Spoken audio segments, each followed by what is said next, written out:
क्या तुमने कभी गौर किया है, कुछ लोग बिना कुछ कहे ही अपने आसपास का माहौल बदल देते हैं। वे न चिल्लाते हैं, वे न किसी से मिन्नत करते हैं, वे बस खामोश हो जाते हैं और अचानक से हवा बदल जाती है। लोग बेचैन हो जाते हैं, लोग उन्हें खोजने लगते हैं और जो लोग हमेशा सोचते थे कि वे उन्हें बहुत अच्छी तरह से जानते हैं, अचानक समझते हैं कि दरअसल वे उनके बारे में कुछ भी नहीं जानते। सोचो, अगर तुम भी ऐसा करो तो, अगर तुम हर बात पर तुरंत प्रतिक्रिया देना बंद कर दो, अगर तुम झगड़े की जगह चुप्पी चुन लो, अगर तुम हर छोटी बात का जवाब देने के बजाय थोड़ा पीछे हट जाओ, तो क्या होगा? यही असली राज छुपा है।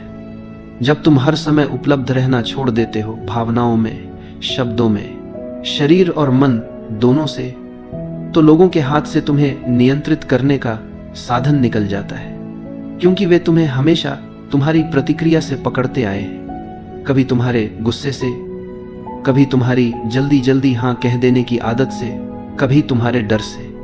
लेकिन जिस दिन तुमने ये डोरें काट दी, उस दिन खेल बदल जाता है और उसी दिन लोग यह महसूस करते हैं कि उन्होंने कभी तुम्हें समझा ही नहीं था। जब तुम अचानक अनुपलब्ध हो जाते हो, कौन घबराता है, कौन गुस्से से तिलमिला उठता है, कौन बार बार कोशिश करता है कि तुम्हें उकसाकर फिर से वही पुराना भाव निकाल ले। ये सब उनके बारे में बहुत कुछ बता देता है और तुम्हारे बारे में भी। सच तो यह है कि तुम अब तक अपनी ऊर्जा ऐसे लोगों पर खर्च करते आए हो जो उसके योग्य ही नहीं थे। तुम हर बार हां कहकर खुद को छोटा करते गए, हर बार तुरंत जवाब देकर अपनी शक्ति दूसरों के हाथों में सौंपते गए, हर बार भावनात्मक प्रतिक्रिया देकर अपना ही खून जलाते रहे। और दिन के अंत में तुम्हारे पास क्या बचता है? थकान, चिड़चिड़ापन और एक खालीपन जिसे तुम शब्दों में नहीं कह पाते। लेकिन मैं तुम्हें बताऊं, क्योंकि तुम उन लोगों के लिए बहुत ज्यादा उपलब्ध हो जिन्हें तुम्हारी खामोशी का एक पल भी नसीब नहीं होना चाहिए था। यह जो मैं कह रहा हूं, इसका अर्थ यह नहीं कि तुम दुनिया से मुंह मोड़ लो। इसका अर्थ यह है कि तुम पहले खुद को चुनो। महान संतों ने कहा है, सच्चा अनुशासन है स्वयं को पहचानना। जब तुम यह समझ जाते हो कि चुप्पी 1000 बहसों से ज्यादा ताकतवर है, तो तुम्हारे भीतर एक नई शक्ति जन्म लेती है।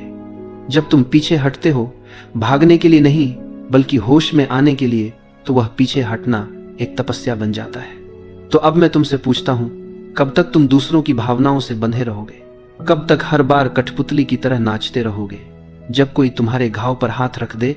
क्या अब समय नहीं आ गया कि तुम उन डोरियों को काट दो, थोड़ा रहस्यमय बन जाओ? क्योंकि जिस दिन तुम हमेशा उपलब्ध रहना बंद कर दोगे, उसी दिन से सब कुछ बदलना शुरू हो जाएगा। बचपन से हमें यही सिखाया गया है, हमेशा हां बोलो, सबको खुश रखो, जल्दी जवाब दो, लोग नाराज न हो। और धीरे धीरे हमें यह भ्रम दे दिया गया कि हमारी कीमत सिर्फ इसी में है कि हम कितने उपलब्ध हैं। लेकिन असलियत बिल्कुल उल्टी है। बहुत अधिक उपलब्ध होना कोई पुण्य नहीं है, यह तो कैद खाना है। जितना तुम उपलब्ध होते हो, उतना ही तुम दूसरों के हाथों का खिलौना बन जाते हो। लोग तुम्हें एक बटन की तरह इस्तेमाल करते हैं। जब ध्यान चाहिए तुम्हें दबा देते हैं, जब दिल बहलाना है तुम्हें ढूंढ लेते हैं, जब उन्हें सहारा चाहिए तुम्हें याद कर लेते हैं, और काम पूरा होते ही तुम्हें किनारे रख देते हैं। कितनी बार तुमने सिर्फ इसलिए मुस्कुराया क्योंकि तुम ना कह नहीं पाए? कितनी बार तुमने थकान के बावजूद जवाब दिया क्योंकि डर था कि कोई नाराज न हो जाए? कितनी बार तुमने अपनी सच्ची भावना छुपा ली सिर्फ इसलिए कि कोई तुम्हें ठुकरा न दे? यही है आत्मत्याग, यही है खुद से धोखा, और यही है वह जाल जिसमें आज ज्यादातर लोग फंसे हुए हैं। यहां तक कि हमारी ऊर्जा भी असीमित नहीं है। हर हां, हर प्रतिक्रिया हमारे भीतर से कुछ निकाल ले जाती है, और जब यही ऊर्जा बार बार व्यर्थ खर्च हो जाती है तो हम खोखले हो जाते हैं। लोगों को तुम्हारी परवाह नहीं है, उन्हें सिर्फ तुम्हारी उपयोगिता चाहिए, तुम्हारा साथ, तुम्हारा सहारा, तुम्हारी संवेदना, बस उतनी देर तक जब तक उन्हें जरूरत है। लेकिन जिस दिन तुम सीमाएं खींचते हो, जिस दिन तुम कहना शुरू करते हो बस अब और नहीं, उसी दिन वे लोग तुम्हें बदला हुआ, अजीब और ठंडा कहने लगते हैं। असल में तुम नहीं बदले, बस अब तुम उनके लिए उपयोगी नहीं रहे। और यही है सबसे बड़ा सच, जितना तुम उपलब्ध रहोगे उतना ही तुम्हारी कीमत गिरती जाएगी। क्योंकि जो चीज हर वक्त मिल जाए वह रद्दी कागज बन जाती है, किसी के लिए मूल्यवान नहीं रहती। किसी चीज की इज्जत तब होती है जब उसे पाने के लिए मेहनत करनी पड़े, और तुम जब हर समय मौजूद हो तो कोई तुम्हारी कीमत क्यों मानेगा। तो अब तुम सोचो, तुम्हारा समय किसे देना चाहिए? तुम्हारा ध्यान, तुम्हारी उपस्थिति, तुम्हारी सुनवाई, किसे सच में इसके योग्य मानते हो? और उससे भी ज्यादा जरूरी सवाल है, कौन तुम्हारी अनुपस्थिति का हकदार है? लेकिन इस सवाल का जवाब देने से पहले हमें समझना होगा कि हम इतने जल्दी प्रतिक्रिया क्यों दे देते हैं। हम हर बार क्यों झुक जाते हैं? हमारे भीतर यह तुरंत उत्तर देने की आदत क्यों बैठी हुई है? इसके पीछे है हमारी ऊर्जा। कार्ल यूंग ने कहा था, मनुष्य का मन कोई मशीन नहीं है, यह एक ऊर्जा तंत्र है। हर विचार, हर भावना, हर प्रतिक्रिया हमारी आंतरिक ऊर्जा का एक हिस्सा खा जाती है। अब सवाल यह है, क्या तुम तय करते हो कि तुम्हारी ऊर्जा कहां खर्च हो, या फिर दुनिया तय कर लेती है? जब तुम किसी की बेकार सी आलोचना का जवाब देने लगते हो, जब तुम किसी की उकसाहट पर तुरंत फट पड़ते हो, जब तुम उन लोगों को खुश करने में लगे रहते हो जो तुम्हें कोई कद्र ही नहीं देते, तो दरअसल तुम अपनी जीवन ऊर्जा वहीं लुटा रहे हो जहां से तुम्हें कुछ वापस नहीं मिलने वाला। यूंग ने कहा था, जिसका तुम विरोध करते हो वह और मजबूत होता जाता है। सोचो, जब भी तुम बार बार प्रतिक्रिया करते हो, तुम उसी जाल में फंसते जाते हो। यही वजह है कि बहुत से लोग हमेशा थके हारे रहते हैं। वे कमजोर नहीं होते, बस उनकी ऊर्जा गलत जगह पर बह रही होती है। और जब इंसान लगातार थका हुआ रहता है तो वह असुरक्षित हो जाता है। याद रखो, थका हुआ इंसान शेर नहीं होता, वह शिकार बन जाता है। ऐसे लोग तुरंत पहचान लिए जाते हैं जो तुम्हारी थकान, तुम्हारी बेचैनी, तुम्हारी हर बात पर प्रतिक्रिया देने की आदत का फायदा उठाते हैं। वे जानते हैं कि तुम हर बात पर जवाब दोगे। वे जानते हैं कि तुम्हें ना कहना नहीं आता। वे जानते हैं कि तुम सबका बोझ उठाते रहोगे, और इसलिए वे तुम्हारे कंधों पर अपना बोझ उठाते डाल देते हैं। लेकिन यूंग ने यह भी कहा, सच्चा मन वही है जो ऊर्जा को भीतर बचा कर रख सके।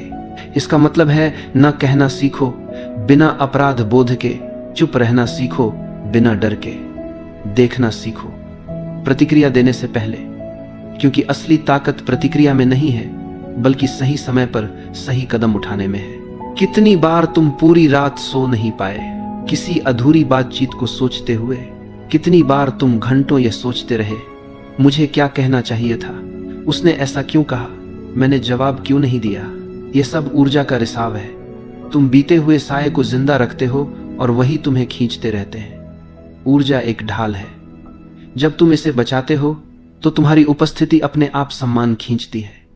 तुम कमरे में प्रवेश करो और बिना कुछ कहे भी लोग तुम्हारी ओर खींच जाएं। यह तभी होता है जब तुम्हारी ऊर्जा भीतर सुरक्षित हो। लेकिन अगर ऊर्जा बिखरी हुई है तो तुम नजरअंदाज कर दी जाते हो। तुम्हारी आवाज भी असर नहीं करती। तुम कमजोर और टूटे हुए लगते हो।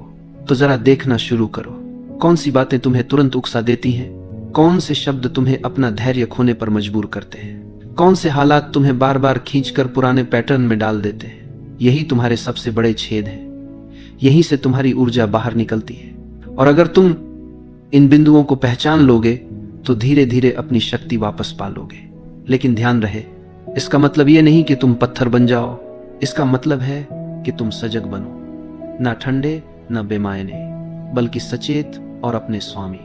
यूंग ने यह भी बताया था कि जब इंसान अपनी ऊर्जा को सुरक्षित करना सीख जाता है तो दूसरों की परछाइयां उस पर काम नहीं करती। यानी कि जो लोग तुम्हें अपनी छवि में ढालना चाहते हैं, तुम्हें अपनी भावनाओं का आईना बनाना चाहते हैं, उनकी शक्ति टूट जाती है। और यह वही जगह है जहां खेल और गहरा हो जाता है।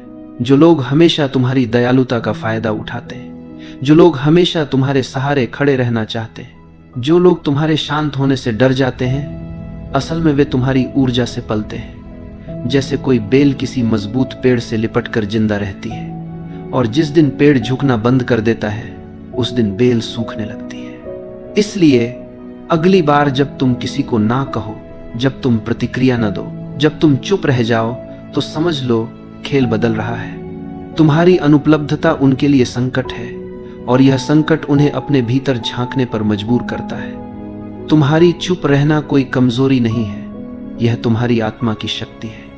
लेकिन यहां से यात्रा और भी पेचीदा हो जाती है, क्योंकि जो लोग अब तक तुम्हें इस्तेमाल करते आए हैं वे अचानक बेचैन हो जाएंगे। वे तुम्हें उकसाएंगे, आलोचना करेंगे, तुम्हें अजीब कहेंगे। असल में समस्या तुम में नहीं है। समस्या यह है कि अब तुम उनके खेल का हिस्सा नहीं हो। और यही है अगला कदम। जब तुम सचेत चुप्पी में जाते हो, जब तुम प्रतिक्रिया देना बंद कर देते हो, तो दुनिया की सबसे गहरी चालें तुम्हारे सामने खुलने लगती हैं। मौन का खेल। आधुनिक दुनिया शोर से भरी हुई है। हर कोई बोलना चाहता है, हर कोई तुरंत जवाब देना चाहता है, हर कोई अपनी बात साबित करना चाहता है, इवन अगर उस चक्कर में उसे अपनी शांति ही क्यों न खोनी पड़े। लेकिन शक्ति, सच्ची शक्ति, वह शब्दों के शोर में नहीं बल्कि मौन की गहराई में छिपी है। ध्यान से सुनो, यह मौन किसी कायरता का मौन नहीं है, यह जागरूक मौन है। वह मौन जो उपस्थिति को और भी गहरा बना देता है, वह मौन जो शब्दों से ज्यादा कुछ कह देता है। जब तुम प्रतिक्रिया देना बंद करते हो तो तुम देखना शुरू करते हो, और जब तुम देखना शुरू करते हो तो तुम्हें वे पैटर्न नजर आने लगते हैं जो पहले तुम्हारी आंखों से छिपे रहते थे। कितनी ही बार तुम देखते हो, वही लोग, वही स्थितियां, वही खेल बार बार दोहराए जाते हैं। मौन में बैठकर यह सब साफ हो जाता है, और जब साफ दिखने लगता है तो तुम्हारे भीतर जागरूकता पैदा होती है। यह जागरूकता खतरनाक है उन लोगों के लिए जो तुम्हें नियंत्रित करना चाहते हैं, क्योंकि जिस दिन तुम देखना सीख जाते हो उस दिन उनका खेल बेकार हो जाता है। तुमने ध्यान दिया होगा, कुछ लोग बेकरार हो जाते हैं जब तुम जवाब नहीं देते, जब तुम सफाई नहीं देते, जब तुम अचानक खामोश हो जाते हो। यह उनकी याद नहीं होती, यह उनका डर होता है, क्योंकि तुम्हारा मौन उनकी कहानी को छीन लेता है। जब तक तुम बोलते रहते हो तुम खेल में फंसे रहते हो, लेकिन जिस दिन तुम चुप हो जाते हो तुम नियम बदल देते हो। और यह असंतुलन उन लोगों को पागल कर देता है जो तुम्हारी हर प्रतिक्रिया पर जीते आए थे। समझ लो, सच्चा मौन आवाज की कमी नहीं है, सच्चा मौन है अपनी ऊर्जा पर अधिकार। यह है वह चुनाव कि किस युद्ध में उतरना है और किस युद्ध को छोड़ देना है। व्यक्ति बनने के लिए दूरी चाहिए, क्योंकि सिर्फ मौन में ही तुम अपनी आवाज सुन सकते हो, दुनिया के शोर से मुक्त होकर। लेकिन इस मौन की भी एक कीमत है। कुछ लोग तुमसे दूर हो जाएंगे, कुछ कहेंगे तुम ठंडे हो, अजीब हो, कुछ कहेंगे तुम घमंडी हो, पर सच यह है कि वे लोग कभी तुम्हें समझना चाहते ही नहीं थे। वे तुम्हें सिर्फ अपनी जरूरतों की नजर से देखते थे। और जब तुम मौन चुनते हो, जब तुम उपलब्ध नहीं रहते, तो वे तुम्हें खोने लगते हैं। लेकिन सुनो, तुम दूसरों को नहीं खो रहे, तुम खुद को पा रहे हो, धीरे धीरे। यह मौन तुम्हें भीतर से गढ़ता है, तुम्हारी थकी हुई ऊर्जा लौट आती है, तुम्हारा असली चेहरा उभरने लगता है, तुम्हारा केंद्र तुम्हारे भीतर मजबूत होने लगता है। और फिर तुम देखते हो, जिन रिश्तों में सिर्फ नाटक था वे गिरने लगते हैं, जिन जगहों में सिर्फ शोर था वहां से दूरी बनने लगती है। हाँ, यह दर्द भी देता है। तुम्हें लगेगा तुम अकेले हो गए हो, तुम्हें लगेगा तुम गलत हो, तुम्हें लगेगा सब बदल गया। लेकिन ध्यान रहे, यह दर्द जन्म का दर्द है। यह अकेलापन कमजोरी नहीं है, यह अकेलापन शक्ति है। जब तुम सबके लिए उपलब्ध रहना बंद करते हो, तब तुम अपने लिए उपलब्ध होने लगते हो। यही है असली पुनर्जन्म, यही है असली स्वतंत्रता। अब कोई भी तुम्हारी डोर खींचकर तुम्हें कठपुतली नहीं बना सकता। अब कोई भी तुम्हारे घाव को कुरेद कर तुम्हें नचाना नहीं जानता, क्योंकि अब तुम मौन में टिके हो, और यह मौन ही तुम्हारी सबसे बड़ी ढाल है। और अंत में याद रखो, यह सत्य, जब तुम हर किसी के लिए उपलब्ध रहते हो तुम सस्ता हो जाते हो। जब तुम मौन चुनते हो तुम अनमोल हो जाते हो। दुनिया में हर चीज जिसकी भरमार हो जाती है उसकी कीमत गिर जाती है, और जो दुर्लभ होता है वह सम्मान पाता है। तो अपने मौन को दुर्लभ बनाओ, अपनी उपस्थिति को कीमती बनाओ, अपनी ऊर्जा को बचाओ, क्योंकि यही है जीवन का सबसे बड़ा अनुशासन, और यही है तुम्हारी असली आजादी।